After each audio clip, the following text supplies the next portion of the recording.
నమస్తే. బ్రదర్ జగదీష్ నిన్న నాకు కాల్ చేసిండు. చాలాసేపు మాట్లాడే ప్రయత్నం చేసిండు. ఆయన అంటున్నదేందంటే, "బ్రదర్ కావాలని మీరు నన్ను టార్గెట్ చేసిర్రు. మీతోటి ఎవరో వీడియోలు చేపిస్తా ఉన్నారన్న మాట" ఆయన అంటా ఉన్నారు. బ్రదర్ నాతోటి ఎవరు వీడియోలు చేపియట్లేదు. నాకు ఎక్స్‌పీరియన్స్ అయింది కాబట్టి నేను పబ్లిక్ గూడా తెలవాలే, మోసపోవద్దన్న ఉద్దేశంతోటి నేను నీతో మాట్లాడిన ఆడియో నేను పెట్టడం జరిగింది. నేను పెట్టిన తర్వాత చాలామంది వందలాది మంది నాకు పర్సనల్‌గా మెసేజ్ చేసి, జగదీష్ చేసిన ప్రమోషన్ వీడియోల ద్వారా ఆయన అంటే మాకు అభిమానం, ఆయన అంటే మాకు నమ్మకం కాబట్టి మేము మోసపోయినామని చెప్పి చాలామంది, "అన్న మీ నెంబర్ పంపండి, మీతో మాట్లాడతాము, మా దగ్గర ఆధారాలు ఉన్నాయని" చెప్పి వందలాది మంది చెప్తా ఉన్నారు బ్రదర్. మీరు నిన్న మాట్లాడుకుంటూ ఒక మాట అంటా ఉన్నారు, "మా కుటుంబ సభ్యులు టెన్షన్ పడతా ఉన్నారు, బాధపడతా ఉన్నారు" అన్న మాట అంటా ఉన్నావు కదా. మరి మీ ప్రమోషన్ వీడియోలు నమ్మి మోసపోయిన వాళ్ళు ఎవరు తెలుసా? పేద కుటుంబాలు.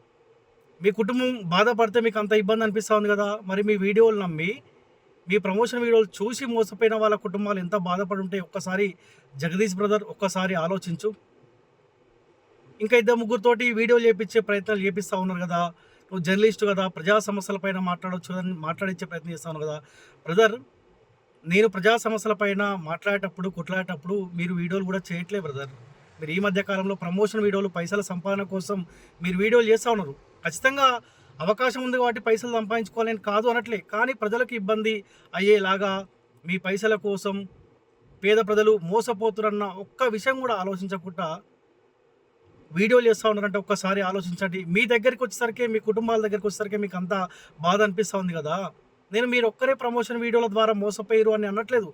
చాలామంది ప్రమోషన్ వీడియోలు చేస్తూ ఉన్నారు. దాని ద్వారా చాలామంది మోసపోతూ ఉన్నారు. మీరు ఆల్రెడీ చెప్పారు, "బ్రదర్ నాది మిస్టేక్ అయిందన్న" మాట చెప్పినారు.